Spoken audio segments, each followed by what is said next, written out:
What's up, guys? Welcome back to the World XP Soccer channel. We've got another player spotlight for you guys today. It's my teammate Mateo. How you doing, man? Doing good. I'm excited. I'm excited to be on the podcast. Thank you for having me.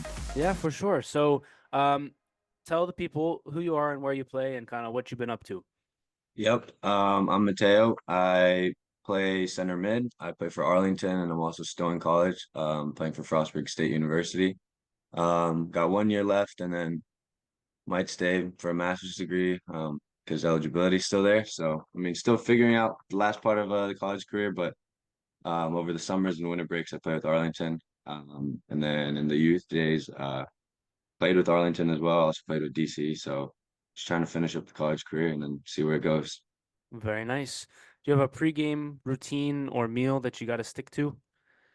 Pregame meal, very simple, just scrambled eggs. I need scrambled eggs, whether the game's at 6 p.m. or 2 p.m., doesn't matter. But some scrambled eggs with some butter and toast is always the go-to. Never like a big meal, never been a fan. If we have a late game, probably we'll eat the scrambled eggs and that's about it for the day. But never been a huge pre-game meal type of guy. Just simple scrambled eggs. Any routines or like superstitions or anything like Um, that? Not really. I mean, I usually like getting nervous. Whenever I'm nervous for a game, it's always a good thing. So I never have like same song or same routine during the day, but I like the nervousness. So I kind of take that and I use that as my pregame and just kind of have fun, try to let loose, but nothing too like lined up, nothing too serious. Yeah, I feel you for sure. What is your all-time five-a-side team? I think this is the one that everyone has been looking forward to so far to today Oof. during the recordings today. But goalkeeper plus four outfield players, legends, current players, whoever you want. Goalkeeper, all-time GOAT, Victor Valdez. Definitely need him in goal. He's got the feet, he's got the keeper skills. This is gonna be a very biased team, though. I am a Barca fan and only watched Barca growing up until recently. So I mean, in the back, I'd have to have Puyol. That's just a beast. Um, this is hard. There's so many good players. I guess for five aside, I'll do Iniesta for sure. All-time favorite player. Definitely gotta have the GOAT on that team. It's already four. See, those are all Barca players. That's the bad part.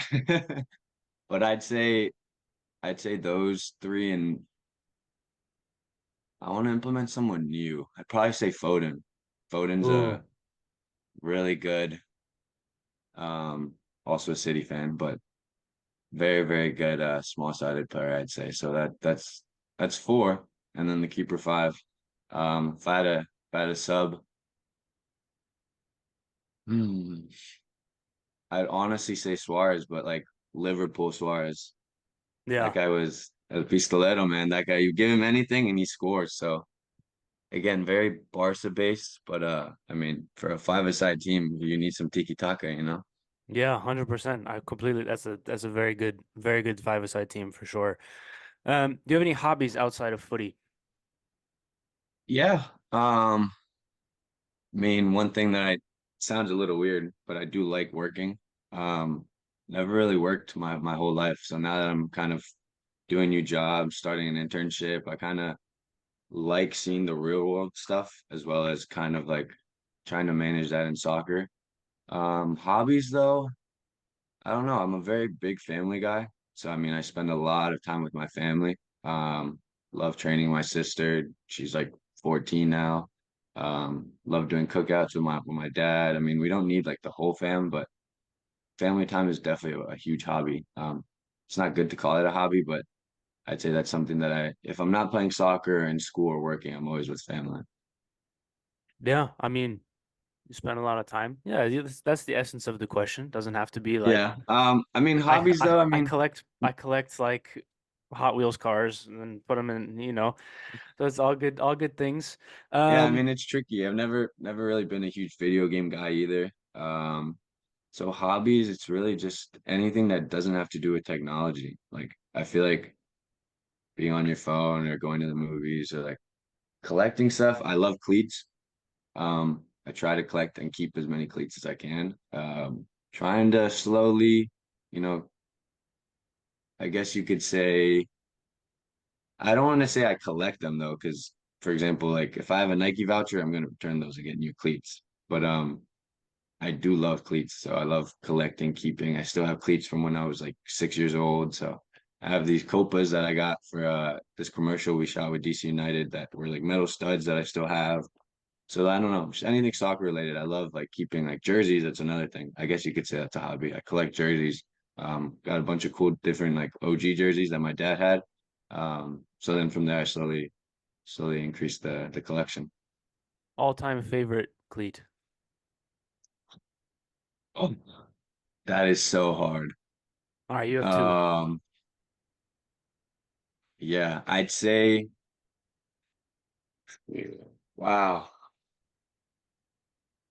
Doesn't help because I mean I've literally tried everything. I've tried Tiempos, I've tried Mizunos, I've tried Hypervenoms. The only cleat I've never tried is Mercurials because I have wide feet. But all time, I'd have to say I think it was maybe like 2012. Those Tiempos. It was like an orange and white colorway, Yeah, softest leather, comfiest cleat ever. And then my second would be the not the first gen of the Hypervenoms, but the second generation of the Hypervenoms. The ones that are like half orange, half green. Had those, have bought like three pairs of them after like one broke, bought the same cleat, that one broke, bought the same cleat. So Hypervenoms for sure. Love those cleats. Very light, yeah. very First, clean, the second gen Hypervenoms for sure. Um, the first one, the first gen though, I liked. I had the purple and green ones and the Ooh, yellow yeah. ones. The Tiempos that you're talking about, was there another colorway that was blue and white of those? Blue and white, like a light blue. Yeah. I'm pretty sure. Like look kind of similar to the ones that came out super recently. Tiempos. I'm Anyways. talking about these OGs. These were by far the comfiest cleat ever. Oh, those ones. Yeah, yeah, those were great as well. Yeah, Yeah, yeah, for sure. these were so comfy. Love those cleats. Yeah, 100%. Um, let's see. Do you have thoughts on the upcoming kind of European season, we'll say like Champions League, Mhm. top five leagues, any sort of predictions or we'll say like crazy hot takes that you've got for the upcoming season?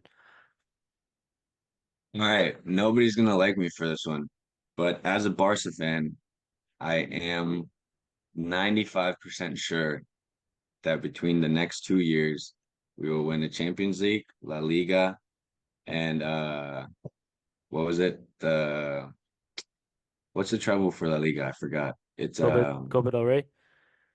yeah.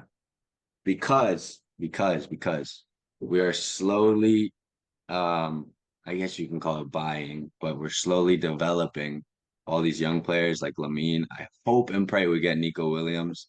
That would be a huge player for us. Because I don't know, Barca with Lewandowski and just so many injuries, we haven't been doing great. We've been getting spanked by Madrid, unfortunately, not doing well in Champions League. So I have a very strong feeling that we're on the come up. Um, I'm also a City fan, which everyone's gonna say is very biased, of course, but it's Pep Guardiola. Um, I would love to see them win the treble. I think this year they had it, but they got robbed, and well, they didn't get robbed, but unfortunate PKs.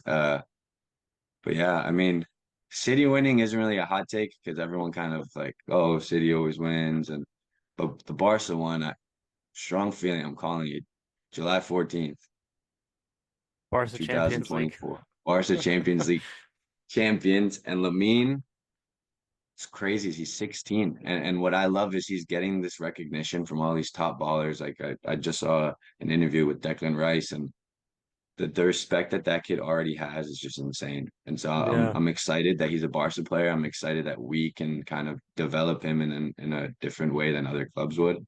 Um, I just pray that we get a better coach. I mean, Xavi was you would think that that's like an amazing coach, perfect player for Barca, but just didn't work out. I think they need something a little more strict, a little more. I would love for Pep to go back. That would be a dream, but no shot that's happening.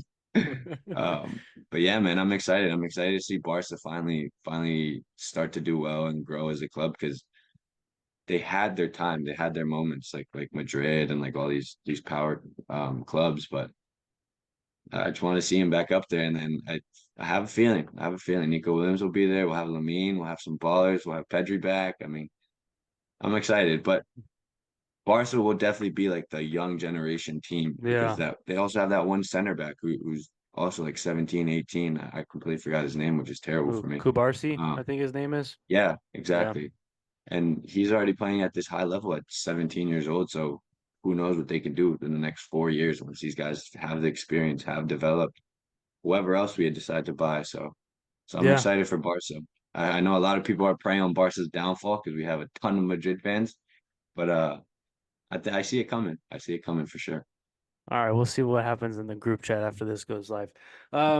Last question. If you had any advice for players looking to play in college, what would it be? Wow, yeah, that's a good one. I guess I've seen both sides of it. I mean, I like I mentioned earlier, I was at DC United Academy, and at that point in like the 16, 17 years old, 18 years old, like time frame, those decisions are huge. I mean, I had a ton of teammates who were committed to great universities, but decided to go the pro route. Um, try it out 2, 3 years, didn't really do well, and now they're down playing USL or trying to figure out what they're doing with their lives.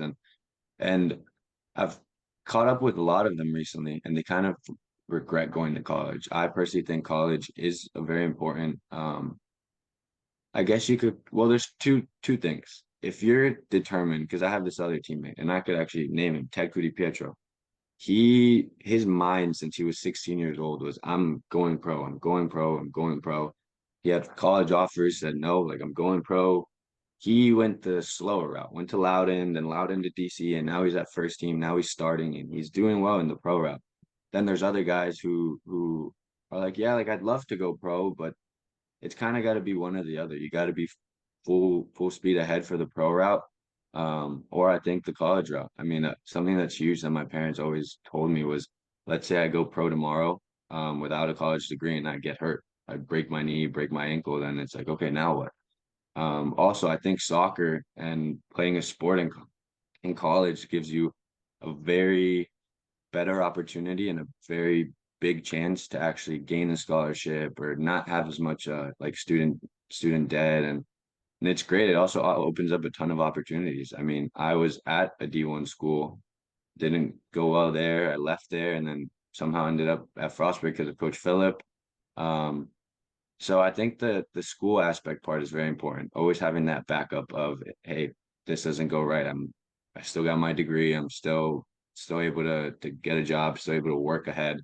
Um, but then of course there's guys who just are full speed ahead to the pro route, and I completely respect that because it's not easy. Definitely not easy. And same thing for college. College, a lot of guys get to college, but then the hard part is playing in college, like being that difference maker in college, because there's a ton of players. My dad used to share with me there's a triangle, and it's basically like rec, club, academy, like USL, and then pro, and like all that stuff. And to be in that like little, like the triangle just gets smaller and smaller, and to be in that little percentage of college players I feel like it's become such a norm to play in college, but like you got to respect yourself. I mean, you're playing in a college, you're still part of that. I think the number is like 7% or something like that, of athletes that decide to play in a college, whether it's D1, D2, D3. I was at a D1 school and I'm at a D2 school. I can tell you the level is just as hard. We're playing a ton of international guys. There's no age limit for D2. So we have like 25-year-old freshmen who are going up against from like Germany. So I wouldn't say like, hey, D3 is worse than D2 or hey, D1's up there. Like you can compare the powerhouses like the Clemsons and the Georgetowns and all those schools where yeah, they have a ton of budget money, they have the best facilities, but I think people have to oversee that and kind of see it as, hey, you're still playing in college. You're still one of the small percentage of athletes that are in college. and definitely take full advantage. I think that's the main part too, is it's what you make out of it. Because everybody can make it to a college, right? But it's what you gain out of it and what you really make out of it too. I'll tell you my experience from Mount St. Mary's compared to Frostburg is completely different. Completely different. Different experience from my side. Um, Definitely had to step up a lot more at Frostburg than at Mount St. Mary's, which is kind of funny because it's like, hey, it's a D2 school compared to D1. Like you would think at your D1, you're doing your best, but it was a completely different view. I mean, I got to my D1 school ready to play, ready to do well, and I did do well. But at this D2 school, it's more than just playing well. I'm a leader at my school. It's what I do off the field, and it's really the little things. I have to pay attention to every single little like aspect that I do in my life throughout my day with my teammates, without my teammates. And I think that's huge, huge for development, huge for maturing, huge for an athlete and as a person. I mean, people always forget that it's student athletes, right? So you're still a student, you're still like a human being. Your athlete person doesn't really define like who you're off the field, right? But that obviously helps you gain and learn for who you are off the field. So, I mean, views on the college route, I think it's huge. You could learn a lot out of it. But if you're stuck on this pro, I mean, college can get you there, and there's a very high chance of you getting there. But then that's when the little details come into play. So where do you go? What how many minutes do you have? How many your stats and all that stuff? I'm personally not a huge stat guy. Don't score too many goals. I mean, I have some assists, but um I feel It's like because you that's don't kind shoot. of the view of that's kind of the view of college though. It's like I need to get there, score goals, become ACC player of the year, do this and this to become pro.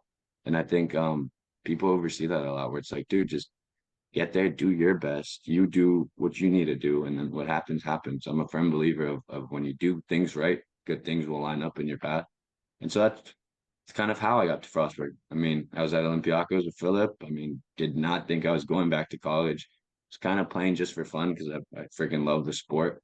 Yeah. Um, and somehow I'm back at school. I'm about to finish up my last year. Might start a master's degree. So I mean, it college opens up so many opportunities and also opens up so many friends. I mean, we've had Nick and Jared on the podcast. Those guys have known each other all throughout VCU. They're still friends. They're still playing on the same team. Um, I have a ton of friends that I'm still boys with, like from Mount St. Mary's. I have my guy friends, like of course here at Frostburg, and it's cool because now, like for example, Lockie. I know you know Lockie. We're seen as like the older guys now. Like we're 21, 22 years old, and we're hanging out with like our 18-year-old, 19-year-old freshmen and like high school kids who were like, all right, like now we're seen as older guys. And that's kind of what I love about Arlington as well. You get there, there's the age range goes from I don't even know how old DJ is, but let's just say from 30s to 16 years old. And that's the fun part of soccer. That's the fun part of college is you get to meet and experience all these different type of personalities and people and eventually like your brothers, like Yeah. they obviously become your brothers. So college definitely support that route. But of course, as a kid, I've always wanted to go pro, always loved to go pro, but you got to accept what happens in life sometimes, and then you can't stop. You just got to keep moving forward, and that's the goal. Finish up college for me, and then kind of see what happens. Maybe try the USL route. Maybe just try and work. Still haven't figured that part out, but huge believer of college for sure. Yeah, makes sense. I mean, you speak very passionately about it for sure. So it seems like it's done good things for you. So, any last thoughts before we get you out of here? No, just I don't know. I'm super happy that you do these podcasts and you allow players to kind of express who they are, express their opinions, express your questions, that express their five-a-side teams, which are always curious to see who people pick for those. So no, thank you for having me. I mean, we would love the podcast. I love to see everybody on the team like actually enjoy being on it, because like you said, people can join on their bed with their phones and just look up on their screens. But you could tell that everyone's very happy to be on the podcast and everyone's very passionate to kind of express what they're feeling. So thanks for having me, and everyone make sure, yeah, to like, subscribe. I mean, you know the deal. Yeah, I don't even have to do the outro anymore. We'll see you guys next time. Peace. See ya.